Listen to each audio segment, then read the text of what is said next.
Gulshan society, Baridhara society, নিকেতন, বনানী সোসাইটিদের নিয়ে আমরা meeting করে একটা সিদ্ধান্ত নিয়েছি, অত্যন্ত গুরুত্বপূর্ণ সিদ্ধান্ত, যে সুয়ারেজ ব্যবস্থাটাকে উন্নত করতে হবে। গুলশান এই জায়গায় সুয়ারেজের আমি কি বলবো, এখানে অনেক সুয়ারেজের লাইনগুলো ম্যাক্সিমামগুলো সব লেকে কানেকশন করা দেওয়া আছে।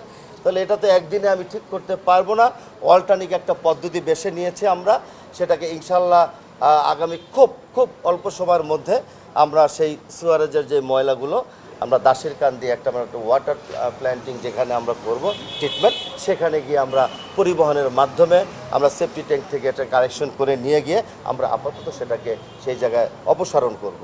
তো এই যে কঠিন এবং সামনের দিনগুলোতে আরও অনেক চ্যালেঞ্জ থাকবে, এই চ্যালেঞ্জ মোকাবেলা করার জন্য বর্তমান সরকার এবং মাননীয় প্রধানমন্ত্রী জনাব তারেক রহমান, উনি সকাল থেকে শুরু করে একদম গভীর রাত পর্যন্ত উনি কাজ করেন।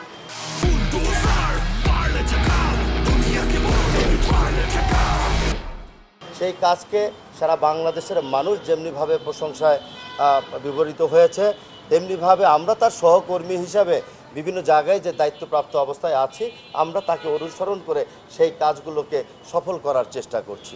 প্রিয় বন্ধুরা, আমরা আশা করব আগামী দিনে আমাদের এই ফুড স্টেপ কর্মকর্তা যারা আছেন এখানে, তারা আরও সুন্দর কাজগুলোকে নিয়ে এগিয়ে যাবে।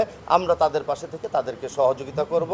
সর্বোপরি আমার প্রিয় সাংবাদিক বন্ধুরা, এখানে শুক্রবার দিনও আপনারা এখানে এসছেন, এর জন্য আপনাদের প্রতি ধন্যবাদ, কৃতজ্ঞতা রইল। সারাদিন পরিশ্রম করছেন। আমরা মনে করি সকল কাজের সবচেয়ে সফলতা আসবে পাবলিক অ্যাওয়ারনেস। আমরা জনসচেতনতা করার জন্য বিভিন্ন প্রোগ্রামগুলো করে থাকি, এটাও একটা জনসচেতনমূলক প্রোগ্রাম।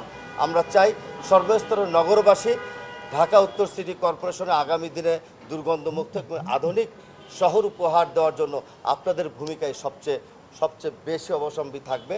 আমরা চাই আপনারা আমাদেরকে সহযোগিতা করেন। সামনে ডেঙ্গুর প্রাদুর্ভাব হবে, ডেঙ্গুর জন্য যার বাসা আমরা পরিষ্কার পরিচ্ছন্ন রাখবো, পানি জমতে দেব না। আমার বাসা আমি পানিমুক্ত রেখে শুকনো করে রাখবো, যাতে করে ডেঙ্গুর লার্ভা সৃষ্টি হয়ে আবার সেই ডেঙ্গু আমার বাসা আগে আমাকে কামড় দেবে, আমি সেই ডেঙ্গু আক্রান্ত যাতে না হই, এই সচেতনতাটুকু আমাদের ফিরিয়ে আনতে পারবে। যখনই আমরা যার অবস্থান থেকে আমরা এই পাবলিক অ্যাওয়ারনেসটাকে আমরা বিল্ড আপ করতে পারবো, আমরা ইনশাল্লাহ আশা করি 70% আমরা সফল হতে পারবো।